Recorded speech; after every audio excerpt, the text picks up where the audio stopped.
I'm Brian Carpenter, host of Fresh Air at 5, a part of the Education Podcast Network, just like the show you're listening to now. Shows on the network are individually owned and opinions expressed may not reflect others. Find other interesting education podcasts at edupodcastnetwork.com.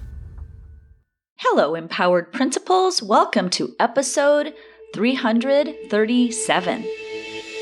Welcome to the Empowered Principal Podcast, a not-so-typical educational resource that will teach you how to gain control of your career and get emotionally fit to lead your school and your life with joy by refining your most powerful tool, your mind.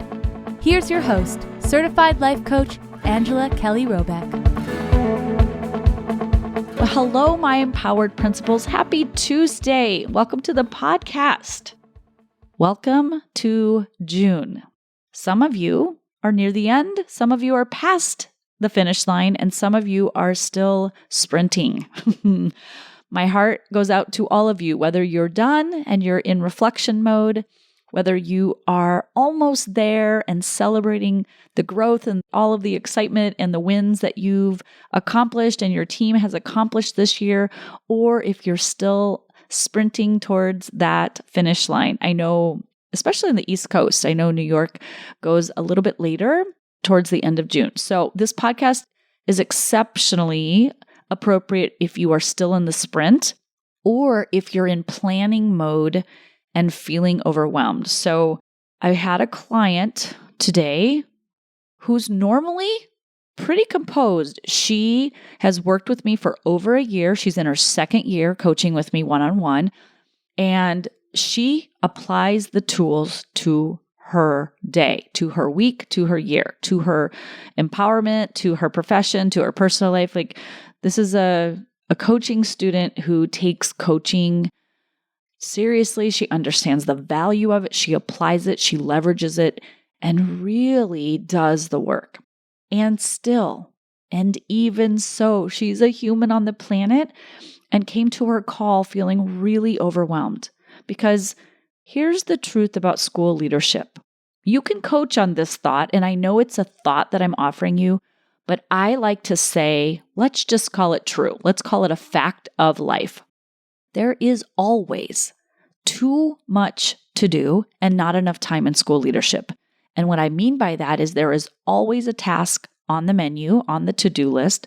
There's always a project, an event, a conversation, paperwork, emails, meetings, IEPs, hiring, firing, events on your campus. There's always instructional coaching, grades, testing. Like, there's never a dull moment on a campus. There's always more that can be done than there is time and energy to do them.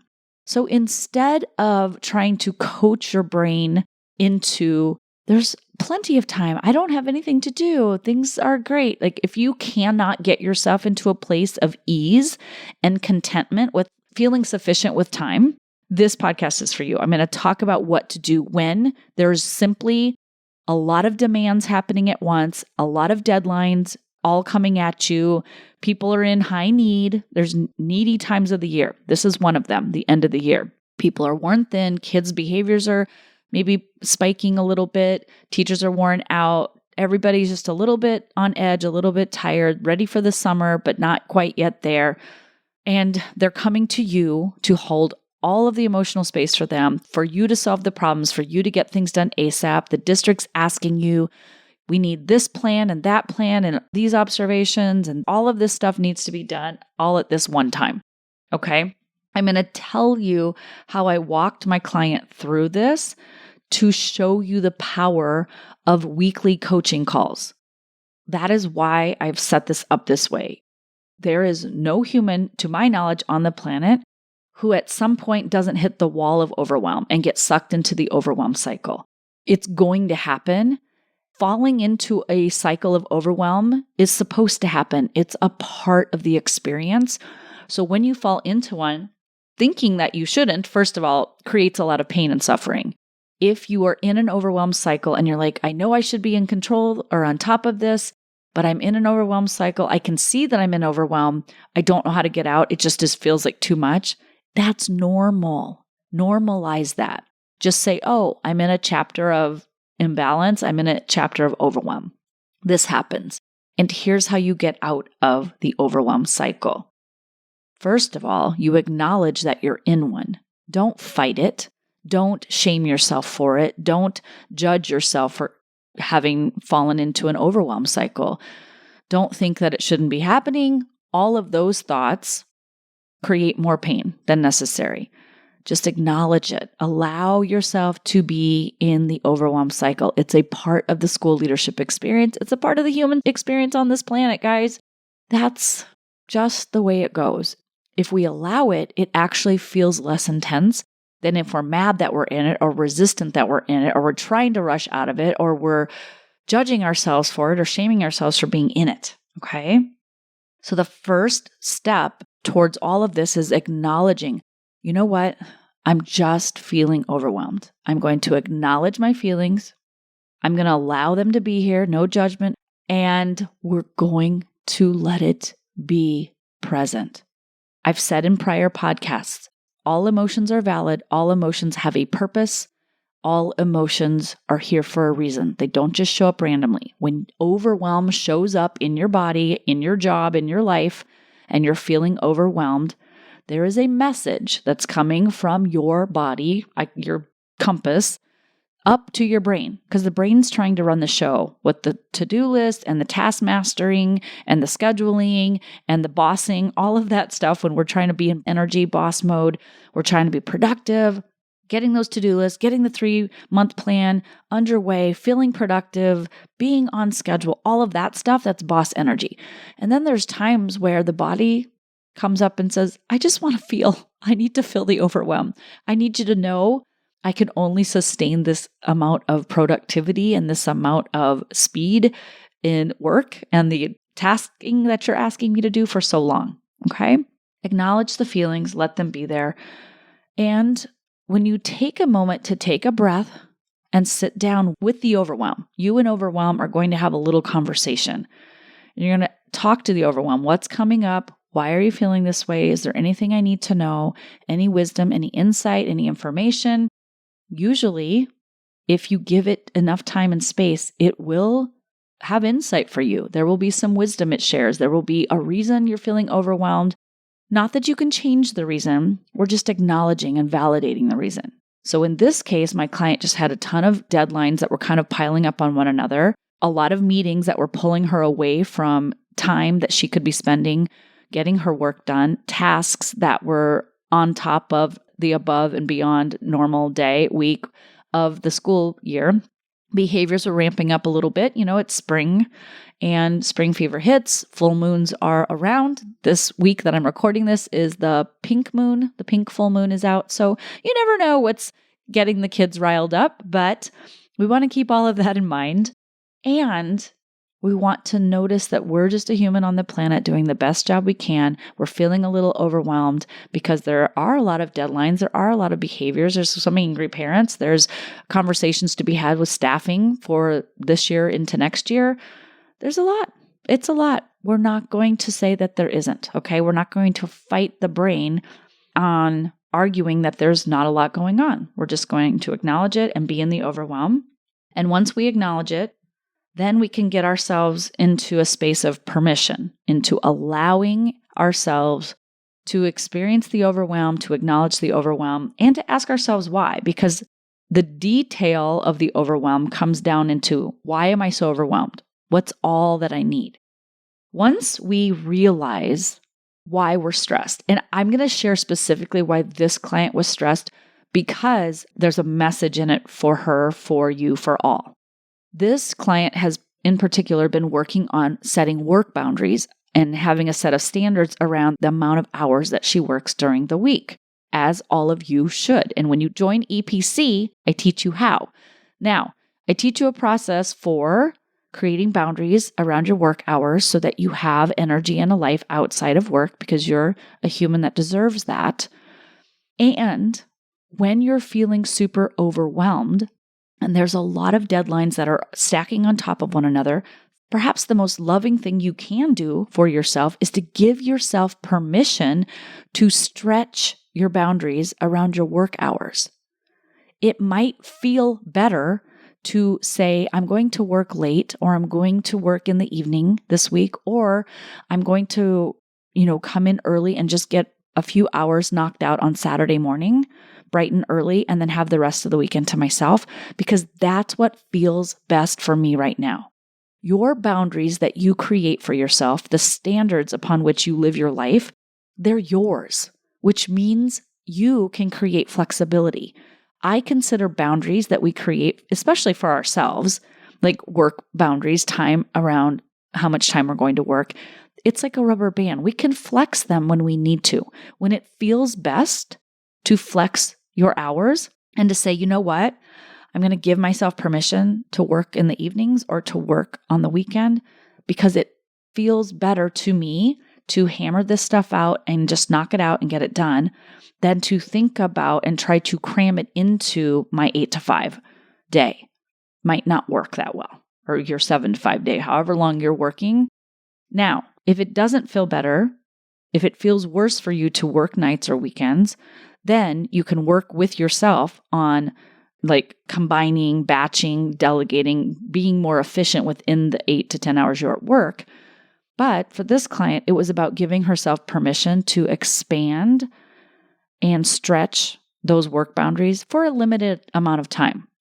Just for this little round. We're not always giving permission, and where work takes over the schedule, we're saying what feels best for me, what feels like self-love for me this week is to stretch those boundaries, okay? And those boundaries can always go back, but you may find that you need to stretch them. So once you've given yourself permission, like, this is why I'm so overwhelmed. Here are all the reasons. Here are all the thoughts. Here's how I'm feeling. I'm acknowledging it. I'm allowing it. I'm validating it. The overwhelm's coming in. She gets to have a voice, or he gets to have a voice, or they get to have a voice about what's going on here and what they think is best. Okay. Now, emotionally, energetically, you're calmer. And then what you can do is go into a brain drain. Now we get into the tactical part where we write everything down. Your brain has your to-do list on loop. It's one list that repeats itself on repeat over and over and over. So when it stays in the brain or in the mind, in the body, it feels like it's 10 miles long because it's looping. The same tasks are looping over and over and over, creating the overwhelm, building up steam, creating that negative intensity, that negative energy that's inside of you that feels like it's going to burst because you're so overwhelmed. Once you acknowledge it and just say, yes, I'm overwhelmed, I'm going to give myself permission to feel it, but I'm also going to give myself permission to tackle it. Now we do a brain drain and you write down. You just go back to the 3-month plan. You write it all down. You batch it. You put it into buckets. So in this case, we had some teacher observations to complete. We had some staffing conversations to be had. We had some investigations to wrap up and communicate with students, staff, and parents. We had some makeup testing to do, behavior management, and then summer school. And once we batched it, I think we got it down to 5 buckets. Then we broke it up and we said, okay, what are things that have to be done within the school day? Conversations when you're interacting with people, things that can't be done outside of the school day. Write all those down. And then we wrote down what are all the things to do that can be done outside of school. Emails, paperwork, right? Calendaring, planning, scheduling. There's a lot you can do outside of the work hours that don't require you to be in a meeting or in a conversation or directly on your campus to complete, okay? Then, once we have that figured all out, then you can start to break it down and prioritize what absolutely needs to be done today, what absolutely needs to be done by tomorrow, what needs to be done by the end of the week, and what needs to be prepared for next week. You break it down and you prioritize it, you triage it, and then once it's triaged, it just goes on the calendar. And now that big overwhelming to-do list doesn't feel so overwhelming. It's gone outside of the brain and the body onto paper and then eventually onto your calendar. And when each task has an assigned date, time, and duration, your brain can go to ease. It doesn't have to hold on to that to-do list anymore because it's been given an assignment. There has been time and energy allocated to that task. So your brain's like, oh, I know exactly what I'm doing when I'm doing it. This process sounds very simple, but it is what helps you shift from feeling overwhelmed to the point of not being able to function, not being able to get yourself to slow down and schedule, into acknowledging the feelings, letting it be there, asking it what it needs to share with you. Why are you overwhelmed? Of course you're overwhelmed. We validate it. And then that gives us enough space to then go tactical and get into, let's do a brain drain. Let's get it all out. Let's prioritize it. Let's batch it, separate it into buckets, decide what can be done here, what can be done outside of the day, give ourselves permission to do that work outside of the day, and look at the benefit of this planning, because how you're going to feel at the end of the week when you've knocked this stuff out, your weekend is going to feel so much better, even if you have to sneak in and once in a while would go in from 7 a.m. to 11 a.m. Not much was happening at the house. Everybody was lounging or having fun on Saturday mornings. I usually got up and worked out or tried to get my home tasks done so that I can enjoy my afternoon and all of Sunday. But sometimes it felt better to go knock that work out at work. And then I felt so free, so light, so delighted, so accomplished, so proud of myself that I didn't have to make it mean I wasn't good enough or that I didn't uphold my standards or boundaries around my time. We don't need to hold ourselves hostage when we have work boundaries and the time in which we work. Like, I don't work nights or I don't work weekends. That's a beautiful boundary and standard to create for yourself. And it's also okay to allow it to be flexible when it serves you, when it feels good, when it feels like the best decision or the best use of your time. So there are times and chapters and seasons throughout the school year where it feels like too much to do within the school day, and that's because it's true. There is too much to do within the school day. You don't have to make that mean anything has gone wrong or that anything is wrong with you. It's just the job. And now we get to decide how we want to handle that and how much time we're willing to allot and allocate outside of those boundaries for a limited time, for a specific week or a specific month even, knowing that you will also be cognizant about when it's time to honor those boundaries.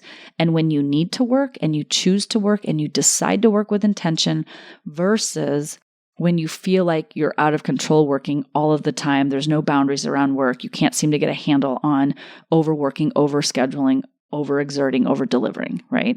I mean, over-delivering in a negative way, where you're just doing what everybody else needs you to do without taking into consideration what you need from yourself to sustain yourself physically, mentally, and emotionally. Okay? I hope this has been helpful. Apply this immediately. Anytime the emotion of overwhelm consumes you, when it takes over and it goes into the driver's seat, that's not a problem. We're going to work with it instead of resisting it or working against it. All right, my friends, have a beautiful week, and I will talk to you all next week. Take good care of yourselves. Bye. Hey, Empowered Principal. If you enjoy the content in this podcast, I invite you to join the Empowered Principal Collaborative. It's my latest offer for aspiring and current school leaders who want to experience exceptional impact and enjoy the school leadership experience. Look, you don't have to overwork and overexert to be a successful school leader. You'll be mentored weekly and surrounded by supportive, like-minded colleagues who truly understand what it means to be a school leader. So join us today and become a member of the only certified life and leadership coaching program for school leaders in the country. Just head on over to angelakellycoaching.com/work-with-me to learn more and join. I'll see you inside of the Empowered Principal Collaborative. Thanks for listening to this episode of the Empowered Principal Podcast. If you enjoyed this episode and want to learn more, please visit angelakellycoaching.com, where you can sign up for weekly updates and learn more about the tools that will help you become an emotionally fit school leader.